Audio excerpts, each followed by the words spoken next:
L'île de Gorée est une île de l'océan Atlantique Nord située dans la baie de Dakar. C'est un lieu symbole de la mémoire de la traite négrière en Afrique. Reconnu officiellement par l'Organisation des Nations Unies, l'ONU, en 1978. Gorée, île mémoire de cette tragédie.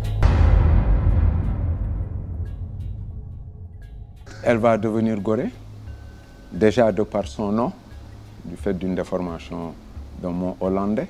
Donc de Goederede qui veut dire le bon port, il va devenir Gorée du fait de Jean d'Estrées, qui va prendre 2 premières lettres de chaque mot pour dire Gorée. Donc Gorée qui bizarrement en Wolof veut dire la dignité. Cette île va devenir très importante du fait de sa position géographique. Point africain le plus proche des Amériques pour pouvoir commercer et naviguer. Donc c'est juste en fait du fait de l'esclavage, de toute cette souffrance-là, que cette île va devenir très importante. L'île de Gorée qui est une parmi tant d'autres. Un endroit de torture parmi tant d'autres. Un endroit de l'atrocité et de la barbarie humaine parmi tant d'autres. Tant d'autres sur ce continent, tant d'autres sur le continent sud-américain, nord-américain, tant d'autres dans le monde. Une histoire esclavagiste et aussi la colonisation. Donc Gorée pour moi c'est une chance pour l'humanité, pas que pour nous Africains, parce qu'une fois abolis, ils vont raser les côtes ouest africaines pour faire disparaître cette histoire, mais Gorée va rester intacte du fait qu'elle va devenir la capitale de l'Afrique occidentale française. Donc ces gouverneurs d'alors français qui régissaient l'Afrique de l'Ouest francophone et résidaient sur cette île. Quand ils arrivent, c'est 1444, sur cette île. 3 ans avant, ils avaient déjà commencé à traduire le noir en esclavage au Nigeria, enfin l'Ouest africain. 50 ans après, ils vont voir les Amériques. Ils vont voir un potentiel fou, mais personne quasiment pour l'exploiter du fait que les Amérindiens n'étaient pas assez résistants. Alors ils vont se souvenir de surtout Yoruba et Bambara rencontrés une première fois, très grands, mais surtout très costauds. Donc c'est là qu'ils vont commencer à déporter des millions et des millions de personnes vers des destinations inconnues pour ces derniers. Parce que comme il disait, donc, du fait que personne ne revient, ils ne savaient pas ce qui les attendait. L'endroit où je suis ici, c'est ce qu'on appelle la maison des esclaves, et sachez que ce n'est pas la maison, mais c'est une maison des esclaves. Nous avions ici à l'étage les maîtres, et ici en fait des centaines d'esclaves entassés les uns sur les autres en attente d'être envoyés en Amérique, arrachés de leurs terres, vendus, capturés, traités comme du bétail, et parqués ici comme des bêtes. Ce qui y était sûr, c'est qu'ils ne reviendraient pas. D'où la fameuse porte du non-retour. Moi, je ne dis pas que c'est une partie de tout Africain qui a transité par ici, mais une partie de tout un chacun, blanc, noir, tous ont transité du fait que les nations européennes vont se succéder ici et que d'autres nations africaines vont aussi se croiser dans des îles comme celle-ci pour tous, en fait, arriver en Amérique. Considérons qu'il y en a eu 2, voire même 3, parce qu'il y a eu l'esclavage des peuples slaves avec les Vikings, les Norvégiens et autres, mais il y a aussi du côté de l'Est africain, à partir du 7e siècle, avec les Arabes.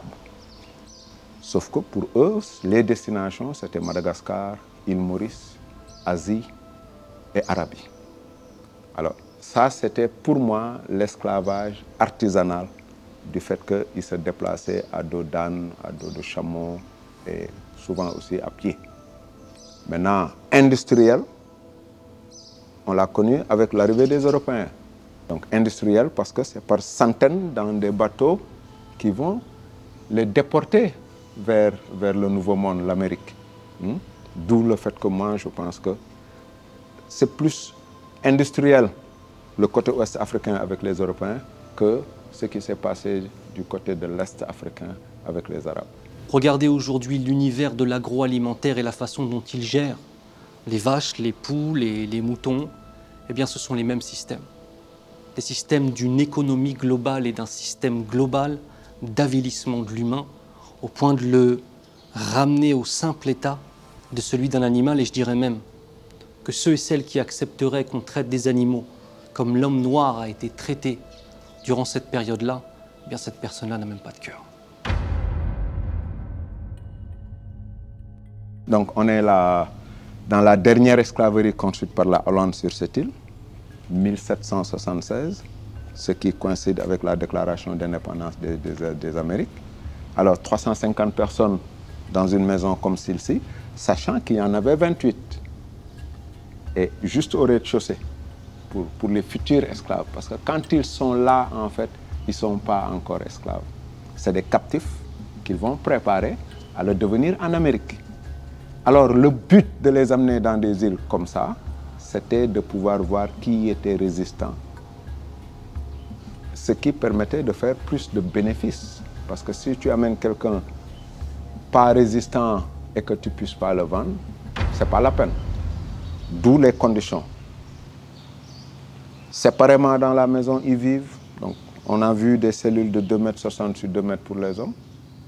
On a vu une cellule pour les enfants. En fait, c'est un corridor de 7 m sur 1,20 m. Les hommes de plus de 60 kg, ils sont 40 au moins dans la cellule de 2,60 m sur 2 m. 50 pour les enfants entre 7 et 12 ans. On a la jeune fille africaine, donc considérée vierge. Alors, elles vont être bien traitées par contre. Plus d'espace, un sol, des chaises turques, alors que pour les autres, c'était une fois par jour d'or. Maintenant, le pourquoi de ce privilège, juste parce que le soir venu, c'est là qu'ils vont chercher leur dame du soir. Alors, elle est en état de grossesse, elle va être libre et affranchie pour devenir une collaboratrice, c'est-à-dire un signard. Donc, signard venant de señora, señora voulant dire la dame. Alors, le sens de señora aussi, sur cette île, va changer.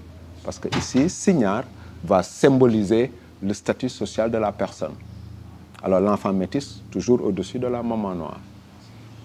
Alors, on verra aussi les inaptes temporaires. Chétifs comme moi, ils n'atteignaient pas le poids minimum requis alors. Ils allaient les engraisser avec les fèves de marais, que nous appelons localement le niébé, et l'huile de palme qui permettait la conservation de la résistance de ces derniers. Parce que c'est cette résistance-là qui va faire la différence entre nos ancêtres et les Amérindiens. Pas très résistants, ils mouraient vite, alors ils vont se souvenir de ces derniers. Alors, vous avez vu qu'ici, c'est séparément qu'ils vivent. Mais séparément, ils vont partir d'ici. Les hommes bien rigoureux vers le nord américain pour travailler les plantations et les mines. Les jeunes filles, surtout tout ce qui est anti-française, pour la transformation des produits. Les enfants, entre 7 et 12 ans, mobiles, donc très bien pour le commerce, et, pour le transport et la cueillette de café et de cacao, allaient partir vers le Brésil ou Cuba.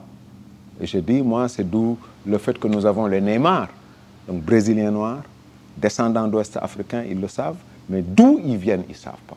Et la raison à ça, c'est qu'en partant d'ici, on leur ôtait en premier le nom d'origine africain.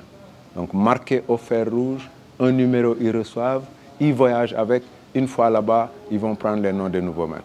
D'où le fait qu'ils ont des noms anglophones pour les Afro-Américains, francophones pour tout ce qui est territoire français, Antilles, Martinique, toute la Caraïbe en fait, et portugais et espagnol pour le Brésil et Cuba. Maintenant, certains, comme il y en a toujours eu, qui n'acceptaient pas les conditions d'alors, ils vont les appeler des récalcitrants. Donc, sous ces escaliers en fer à cheval, ils vont pendant 3 jours, les casser moralement, avant de les casser physiquement s'ils continuaient à refuser ces conditions-là. D'où la destination de la Jamaïque. Alors, rocailleuse, beaucoup plus difficile, la punition de ces derniers continuait là-bas. Et le comportement qu'ils ont aujourd'hui, encore le sang bouillonnant, nous pensons qu'ils le tiennent des ancêtres qui tout le long sont restés récalcitrants. Alors, comme disait Feu le conservateur, de cette porte du retour-là, nos ancêtres martyrs allaient, les yeux fixés sur l'infini de la souffrance, du fait qu'ils savaient qu'elle est franchie. C'est soit ils arrivent en Amérique en bon état, ils sont esclaves, au cas contraire, malade ou agonisant, va être jeté à la mer. Alors nous savons que quand un arrivait en Amérique, c'est 2 voire 3 qui mouraient. À l'étage, c'était réservé pour les maîtres. On a vu les conditions pour nos ancêtres en bas, d'où la question à savoir comment est-ce que ces derniers, que l'on disait civilisés à l'époque, vont-ils pouvoir tranquillement vivre à l'étage de ces maisons avec toutes ces horreurs-là qui se passaient en bas.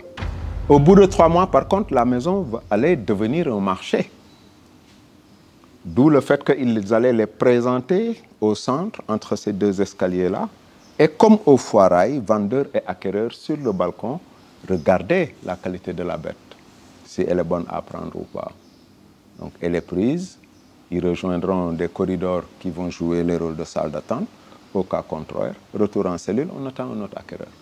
Alors il y a une cellule que moi j'appelle la factory, l'industrie. Du fait qu'elle était réservée à ces dames mûres, elles ont fini d'avoir des enfants, du coup elles perdent la valeur sur le marché, mais les Portugais, d'après leur livre de bord, nous disent qu'elles étaient encore plus importantes du fait qu'elles vont servir à faire de la reproduction, ce qui permettait à ces derniers d'avoir de très bons collaborateurs qui vont naître libres, ils n'ont jamais été enchaînés, qui vont parler les dialectes locaux et la langue du maître. Rien ne se passe sans qu'ils ne le sachent. C'est de très bons collaborateurs. Et quand ces derniers ils vont en Amérique pour acheminer les futurs esclaves, c'est eux, en compagnie de ces signares, qui vont garder le marché en attendant qu'ils viennent. 60, c'est les indépendances. Mais déjà, 1872, l'école française est déjà présente à Gorée.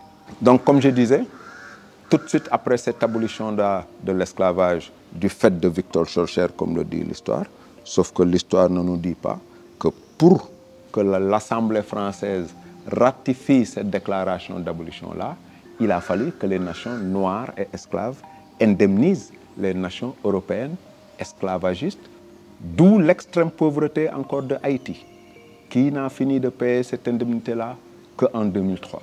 Donc Gorée, c'est une chance pour l'humanité, du fait de ces vestiges-là, qui permettent de pouvoir relater cette histoire. Alors la colonisation va démarrer, Gorée va devenir la capitale de l'Afrique occidentale française, que le monde y méconnaît cette histoire, et le monde méconnaît en général l'histoire du monde, d'où le fait qu'encore aujourd'hui, par exemple, il y ait pu avoir d'autres crimes contre l'humanité. Et puis, moi je pense que nous avons le devoir de mémoire. Donc Gorée, il symbolise certes aujourd'hui pardon et réconciliation, mais Gorée est là pour nous rappeler le passé sombre de l'humanité. Nous avons des gens qui venaient ici en prenant des photos, en prenant des selfies. Vous voyez cette porte là-bas, là, c'est la porte du voyage sans retour. Lorsque les hommes passaient cette porte-là, ils savaient qu'il n'y avait pas de retour pour eux. Quand les gens ils arrivent ici, Sénégalais la plupart, c'est des selfies. Ils arrivent même en tenue de bain parce que ne se sentant pas concernés par ça, parce que ne l'apprenant même pas à l'école. Maintenant, je pense qu'il serait bien juste de l'intégrer dans le système éducatif.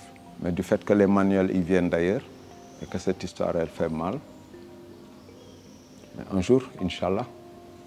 Lorsque tu fais preuve de racisme envers un homme noir, sache que ton racisme devient le symbole de quelque chose de beaucoup plus gros que ta petite personne. Il y a un avilissement dans l'histoire, il y a un des génocides les plus grands de l'histoire de l'humanité, il y a un déportement qui est le plus grand de l'histoire de l'humanité. Eh bien, cela doit nous donner du recul. Et ce qui a saigné dans le passé peut saigner dans le futur. Et c'est nous, à travers notre intelligence, Inch'Allah, à travers le fait de savoir prendre du recul et à travers le fait de lire et de connaître ce qui s'est passé, que nous pourrons avoir conscience de la gravité des propos de certains et de certaines. Et si vraiment, vraiment, la parole « La ilaha illallah » Muhammadur Rasulullah sallallahu alayhi wa sallam a une réalité dans nos cœurs, dans nos âmes et dans nos intelligences, nos cœurs, nos âmes et nos intelligences, alors il y a tout un tas de choses qui sont dignes de la période de l'Jahiliya, de la période anti-islamique, qui disparaîtront, Inch'Allah ta'ala.